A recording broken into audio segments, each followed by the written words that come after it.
All right, class. 2.5, day 2, reasons using properties from algebra.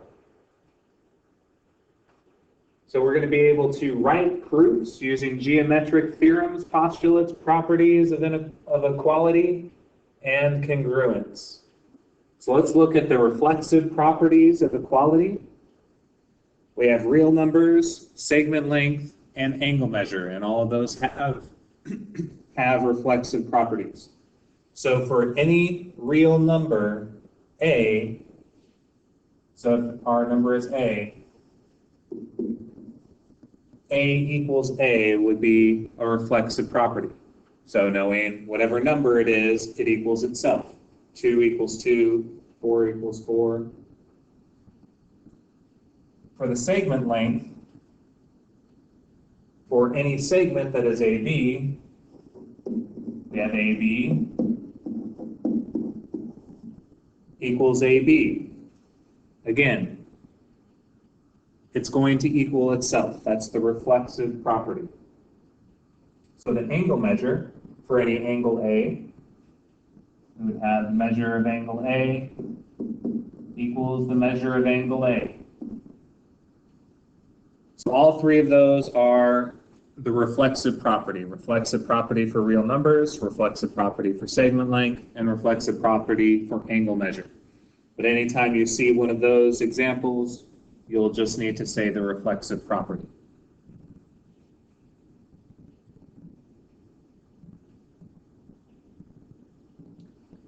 All right, symmetric properties of equality.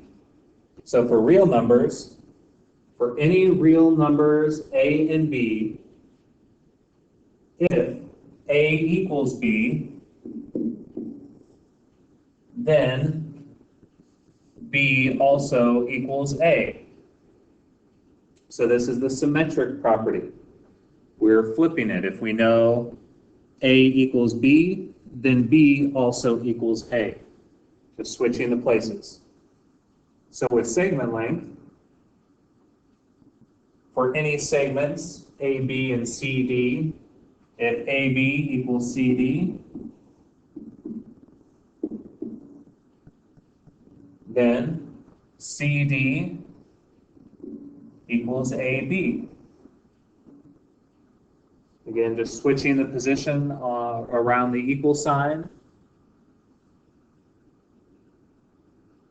And then for angle measure, for any angles A and B, if the measure of angle A equals the measure of angle B,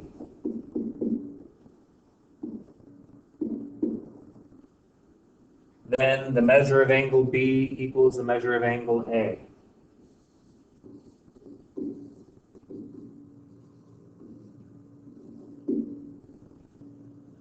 And those are the symmetric properties of equality. So all three are examples of symmetric properties that we will be using. Then we have the transitive properties of equality for real numbers, segment length, and angle measures again. So for real numbers, for any real numbers A, B, and C, if A equals B and B equals C, then we can also conclude A equals C.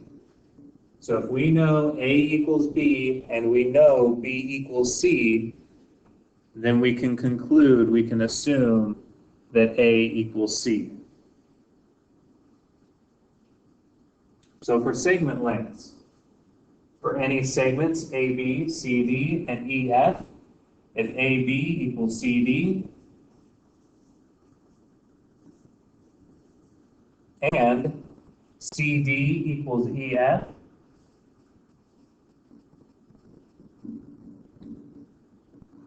then we can conclude AB and EF are also equal. AB equals EF.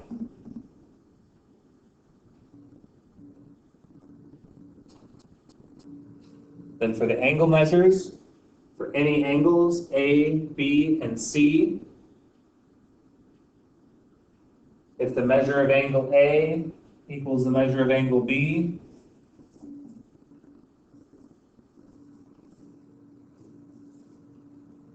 and the measure of angle B equals the measure of angle C,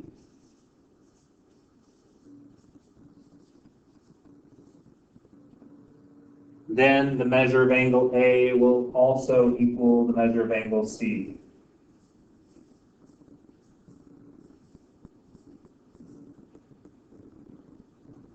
And those are the transitive properties. Transitive properties. If we know A equals B and B equals C, then A and C are also going to equal each other. Or AB equals CD, CD equals EF, then AB equals EF. And we can do that with the angles also.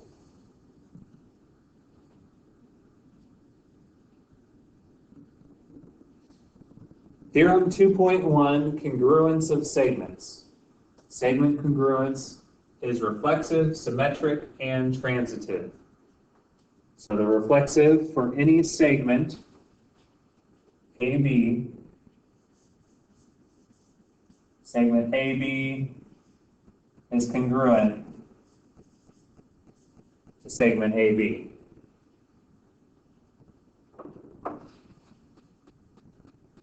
And then symmetric, if segment AB is congruent to CD,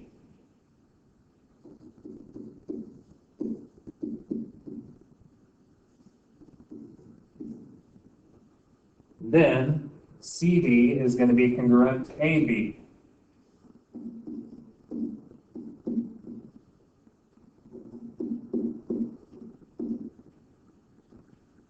So just flipping them on either sides of the congruent side. And then with transitive, if segment AB is congruent to segment CD and CD is congruent to segment EF, then segment AB is congruent to segment EF.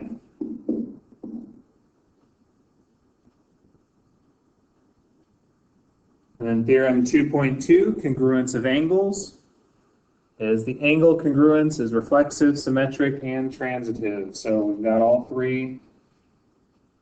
Again, so reflexive for any angle A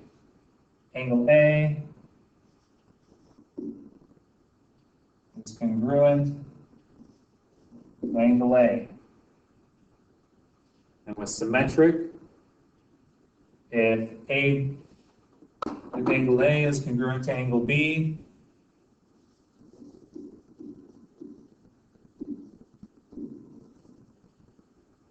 then angle B is congruent to angle A.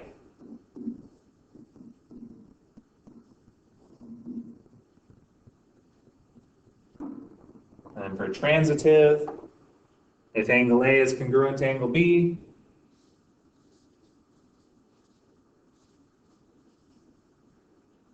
and angle B is congruent to angle C, then angle A is congruent to angle C.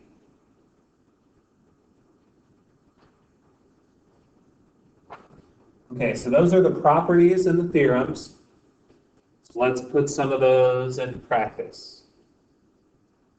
So we need to name the property that's illustrated. For number one, if the measure of angle 6 equals the measure of angle 7, then the measure of angle 7 equals the measure of angle 6.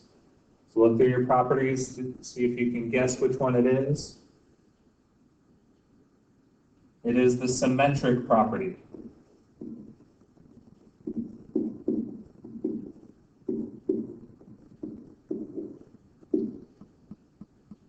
Symmetric property. So go ahead and pause and go through each of these, see if you can guess which one's which. Then unpause and we'll go over the answers. So number 2, if JK equals KL and KL equals 12, then JK equals 12. So that's going to be the transitive property. We started off with JK equaling KL, and then we find out that KL equals 12. So then we also know that JK is going to equal 12. Transitive.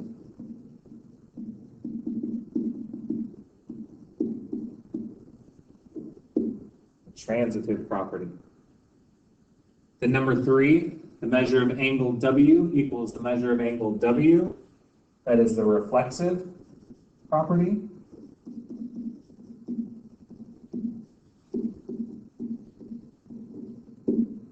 Reflexive property. And then number 4, if angle R is congruent to angle T, and angle T is congruent to angle P, then angle R is congruent to angle P. That's the transitive property.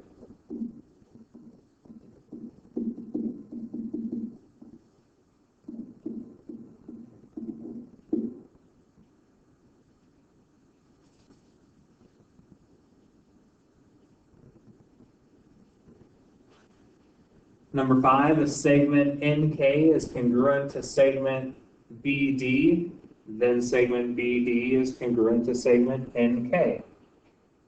That is the symmetric.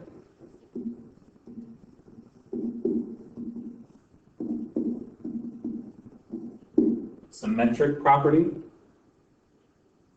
Then we have segment CD congruent to segment CD. That is the reflexive property.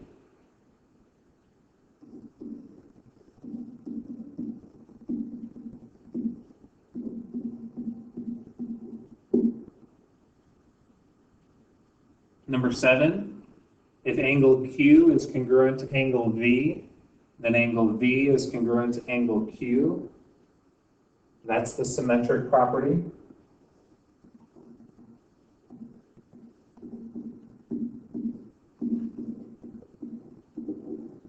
Just switching places on either side of the congruent symbol. And then if segment AB is congruent to segment FG, and segment FG is congruent to segment MN, then segment AB is congruent to segment MN. That is the transitive property.